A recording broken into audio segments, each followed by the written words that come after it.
Your blood pressure goes up and up and up. After some time, it is up. That is what is called high blood pressure. Your sugar is up. That's called diabetes. Your cholesterol is up because cholesterol is not a disease, but cholesterol has to go up because cholesterol is the base of all other steroids that are needed for your stress. Lifestyle diseases. Lifestyle diseases are lifestyle diseases. I'll tell you what happens. We were hunter-gatherers in the forest some 10,000 years ago before we came to Pune. And what were we doing there? We had to protect ourselves from tigers and lions, snakes, all kinds of things. Nature said, let people survive there also. So nature gave us an autonomic nervous system. If I said God, all of you will be angry because you don't believe in God now. And once you go to BSc level, you forget God. But do you know what Max Planck, the greatest physicist, said about God? God said, science ends in God, religion starts with God. That's all the difference. For religion, you must start with God. Otherwise, people don't follow you. For science, you go on science, you come to quantum physics. Then you say, without God, nothing happens here. It doesn't run like a clock, what Newton and Einstein said. There's a different world altogether. Newton's world and Einstein's world is different from the real, what is called the quantum world view. I'll come to that later. Now anyway, so what did nature do? Gave you an autonomic nervous system to protect you. So the sympathetic system and this parasympathetic system. Now when you saw a tiger and you want to run away from the tiger to survive, so to run you require glucose, to run you require your blood pressure to go up, to run you require your heart rate to go up, to run you require energy. All this comes from the stimulation of the sympathetic system. You get adrenaline coming. When the adrenaline comes to the liver, nature has kept gunny bags of sugar in the liver called glycogen. So it stimulates the liver and neoglucogenesis, new sugar comes out. So you see the tiger there, your sugar goes up. Then you see the tiger you want to run, your blood pressure goes up because the adrenaline. Your heart rate goes up, chronotrophicity, everything goes up. And then you run for your life. And if you survive, all these things have come down. Now we have transplanted ourselves into society in the last 10,000 years, but our physiology is the same. We have tame tigers now in the form of human beings. It may be your boss who is a tiger. It may be your wife who is a tiger. It may be your husband who is a tiger. It may be your junior colleague who is a tiger. It may be the peon in the principal's office who is a tiger. Now when you see that tiger, the same reaction occurs inside, but you can't run away from the tiger. Supposing your wife is a tiger, how can you run away from the wife? So your blood pressure goes up and you stand there and watch there and your blood pressure goes up and up and up. After some time it is up. That is what is called high blood pressure. Your sugar is up, that's called diabetes. Your cholesterol is up because cholesterol is not a disease, but cholesterol has to go up because cholesterol is the base of all other steroids that are needed for your stress. So all these are diseases. Now what do we do in reductionist science? I give you a pill, a chemical poison. I tell you what these are. And then what happens? You are happy. I have taken the pill. I have taken it from Dr. Bhushan, who is a very good doctor. Your blood pressure comes down. Now the largest study of antihypertensive drugs in the what is called the MRC, mild to moderate hypertension study, which is published in 1985, showed NNT for antihypertensive drugs is 850. To benefit one patient with the fond hope of stroke or heart attack avoidance in the next 5 years, I am harming 850 people unnecessarily.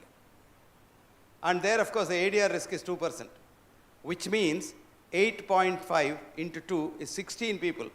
16 people will die in the next 5 years. One man might be saved. What is the balance? If you know all this, will you take these drugs? Now you can study this, MIT study, mitochondrial study, write down. Mitochondria as chi. Chi means energy. Mitochondria as chi, C-H-I. In Chinese language is energy. And the man's name is Wallace, W-A-L-L-A-C-E, D.C. Wallace, Douglas C. Wallace. He is a professor of genetics in Washington University. And the article is in a journal called Genetics.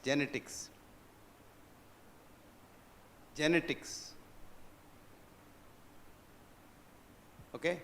Year is 2004. I'm sorry, 2008. Volume is 179.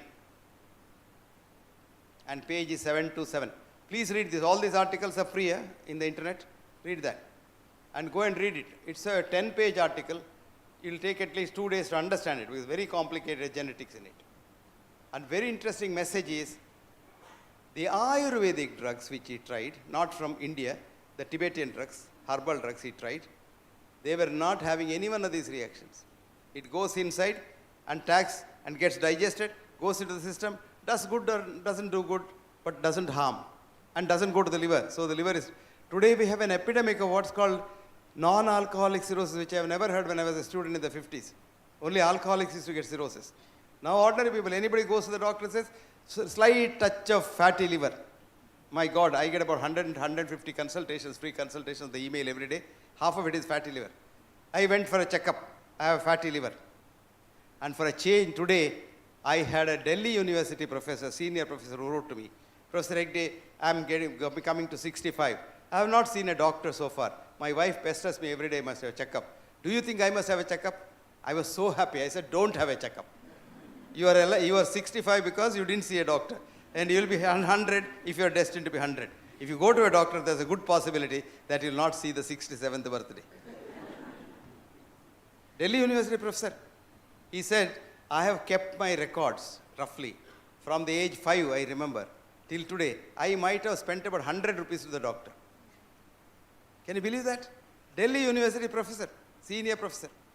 I was so happy for a change. After a number of years, I am getting this. Everybody says, I have not had a checkup. I have not had a checkup. Somebody asked, did you have a checkup? I said, I have not had a checkup. But I don't tell them that. Because I always believe in Ayurveda. The Ayurveda has a beautiful definition of health. What is the definition of health in the Western medicine? 1947 alma mater definition. Absence of physical, mental, spiritual, emotional, environmental, this, that, disease. Which means it's a business definition, which was done with the business purpose. If you want to know you're healthy or not, you must go to the doctor. Which means you must go for a checkup. It's a good business, isn't it? See, checkup is the biggest business. You don't know that? Read this editorial in the BMJ called The Screening Industry. Screening Industry, written by the editor himself, Richard Smith. You say Richard Smith, BMJ, Screening Industry, it will come up. And the fascinating article where he shows that screening is very simple. You're all mathematicians, Pune, intelligent people. We don't have anything called normal in the human body. We don't know what's normal in the human body. We know average. Average everybody knows, but normal we don't know. So how do we arrive at the average?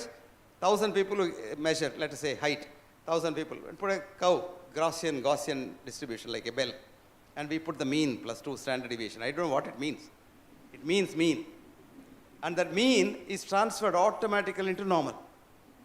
What is the normal height of Indian male? 5.4 plus minus 2.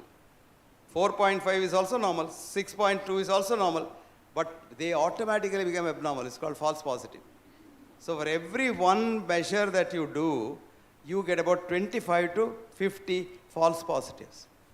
Supposing you go for a checkup today, total body scanner, 500 parameters are checked.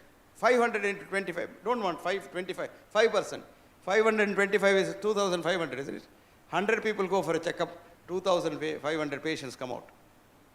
Based on this, a very intelligent professor of medicine in Yale University asked one of her students, who is a patient? Do you know who is a patient? Good. Fantastic. The student gave the same answer. A man or a woman who goes to the doctor becomes a patient. The professor was shocked.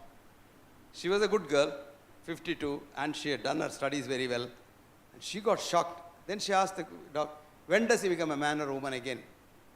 Do you know what the student said? Rarely ever, if ever. Because today you go to a doctor, he says, take this pill.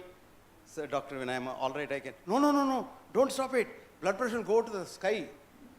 Take it every day for the rest of your life. Finished. Who is finished? Patient is finished. Drug company benefits. This is our practice of medicine. It's called reductionist science. You remember the bird coming in is cancer. And tablet going in is science. So this kind of a science. Please, before I forget, none of you go home and stop your medicines. What I am giving is not the prescription. It's only story. If you want to stop your medicine and if you feel you're fine, please go back to your own doctor who has prescribed the medicine and discuss with him. No harm done. Ask your doctor 2 questions. Doctor, this pill you have given, no? What is the NNT of this pill? If your doctor knows the NNT, then you can talk to him. If he doesn't know, he has not heard the NNT, then no use talking to him. You ask him, what is the NNT, doctor, and what is the ADR? 2 things only you have to ask. Every tablet that he prescribes, there is an NNT, there is an ADR. And if you don't know, don't worry about it. Right? But nobody stops at home. Huh? This one fellow wrote to me the other day. I heard your lecture in Bombay, and I have stopped my blood pressure is normal. I stopped my blood pressure pill, and I'm continuing to measure it's normal. But when I went to my doctor, he shouted at you and me together, and he said, both of us are fools. I said, for no fault, you got one more enemy for me. So, because I didn't know who this man is, he heard my lecture somewhere. So after that, I'm warning all the people, this is not a prescription, this is only an information. I'm not your doctor, you're not my patient. Did you understand that? Okay.